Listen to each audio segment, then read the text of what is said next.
Assalamualaikum warahmatullahi wabarakatuh. Perkenalkan, nama saya Alfia Istiqlal dengan NIM G0022123. Dalam video kali ini saya akan membahas materi mengenai laboratorium anatomi blok 2.2 sistem kardiorespirasi. Yang pertama yang akan kita bahas yaitu adalah struktur interna core atau jantung.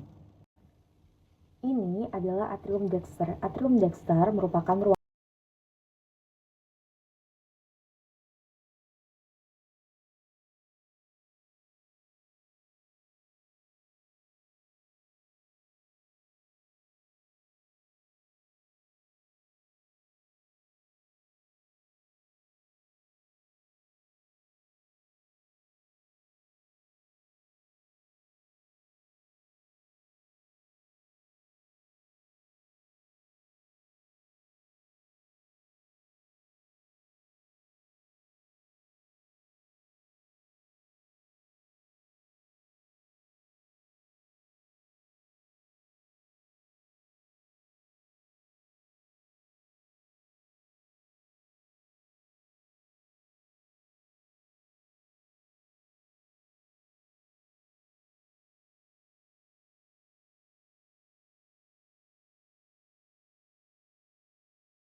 trunkus pulmonar merupakan jalan keluar darah dari ventrikel kanan menuju trunkus pulmonar yang dilengkapi dengan katopulmonal yang berfungsi mencegah aliran darah balik setelah proses ejeksi. Ya, setelah ini kita akan membahas mengenai atrium kiri. Atrium kiri yaitu ruang jantung yang berfungsi untuk menerima darah kaya oksigen dari paru-paru melalui vena pulmonal. Atrium kiri tersusun atas sinus vena cavarum dan auricula sinistra yang merupakan tonjolan berbentuk kantung yang berfungsi untuk memperluas kapasitas ruang di atrium.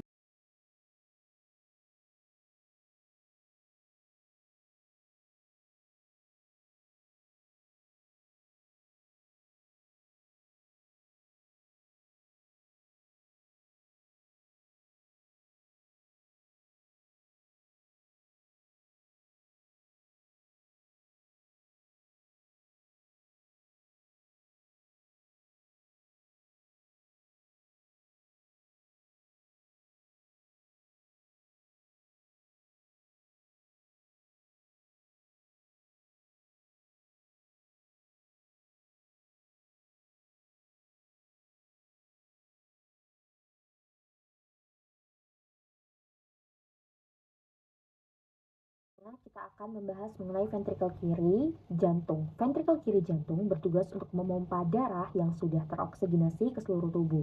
Karena membutuhkan tekanan yang lebih tinggi, maka ventrikel kiri memiliki sebuah struktur bernama miokardium yang memiliki lapisan otot jauh lebih tebal daripada bagian jantung yang lain. Bagian ini juga membentuk apex cordis atau bagian bawah jantung. Pada bagian yang dekat dengan aorta terbentuk vestibulum aorta yang kemudian berhubungan dengan ostium aorta yang berfungsi untuk menghubungkan ventrikel kiri dengan aorta sebagai aliran darah keluar dari jantung. Dalam struktur ini juga terdapat otot papilaris yang terhubung dengan katup mitral melalui chorda tendinae. Struktur tadi berfungsi untuk menjaga katup tetap tertutup ketika ventrikel berkontraksi, sehingga hal ini mencegah aliran darah balik ke atrium kiri. Dengan struktur yang kuat dan juga dinding yang tebal, ventrikel kiri berfungsi untuk menjaga sirkulasi darah tetap terkendali ke seluruh tubuh. Di sini kita akan membahas mengenai katup pada atrioventrikular. Di sini ada valva tricuspidalis karena memiliki 3 daun katup, lalu juga ada valva mitralis atau disebut juga bicuspid karena memiliki 2 daun katup. Keduanya berfungsi untuk mencegah aliran darah balik dari ventrikel ke atrium saat jantung berkontraksi atau fase sistole. Selanjutnya di sini ada katup semilunaris yang terdiri dari valva pulmonalis dan juga valva aorticus yang berfungsi untuk mengatur aliran darah keluar dan mencegah darah kembali lagi ke dalam jantung. Selanjutnya kita akan membahas mengenai vaskularisasi jantung. Yang pertama yaitu dari aorta ascendens akan dibagi menjadi arteri coronaria dextra dan juga arteri coronaria sinistra.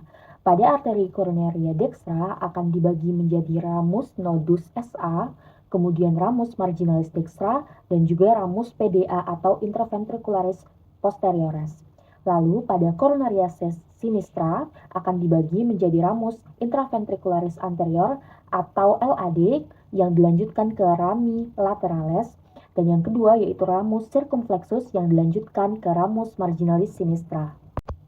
Mayoritas vasa venosa pada kor bermuara pada sinus coronarius menuju atrium dextrum, vena cardiaca magna, vena cardiaca parva, vena cardiaca media, vena cardiaca posterior, dan vena oblik atria sinistra, serta vena posterior ventricularis sinistra. Sedangkan vena cordis minimae bermuara langsung ke atrium dextrum melalui foramina venarum cavarum. Kita telah selesai membahas mengenai struktur internal dan juga vaskularisasi jantung. Selanjutnya kita akan membahas mengenai fase sistol dan juga diastol.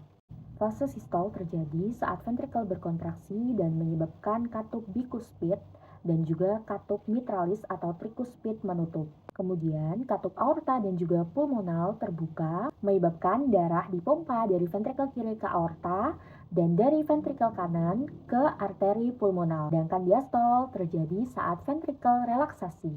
Di sini menyebabkan katup aorta dan pulmonal menutup dan sebaliknya katup tricuspid dan juga bicuspid terbuka. Sehingga pada fase ini darah mengalir dari atrium kanan dan juga atrium kiri menuju ke ventrikel untuk kembali mengisi jantung.